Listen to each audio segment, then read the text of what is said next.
Puntahan naman natin ang mga reports mula sa ating mga FMR Regional Correspondents. Tututok ang mga kababayan natin sa Luzon sa ikalimang sona ng Pangulo.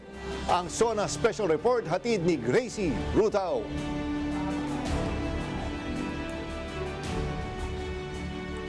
Ipinahayag ng ilang kabalen dito sa Pampanga ang kanilang mga inaasahan na muling pagtitibayin ni Pangulong Ferdinand R. Marcos Jr. sa kanyang ikalimang State of the Nation Address.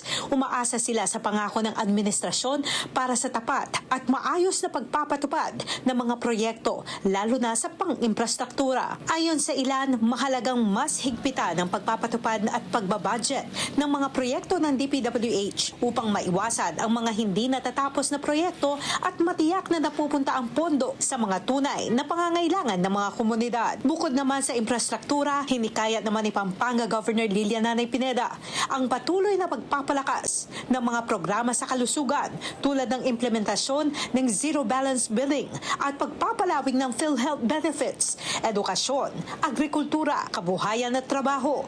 Aniya, mahalagang mapanatili ang mga reforma sa serbisyong pangkalusugan at patuloy na mahikayat ng mga mamumuhunan na lilikha ng mas maraming oportunidad sa trabaho.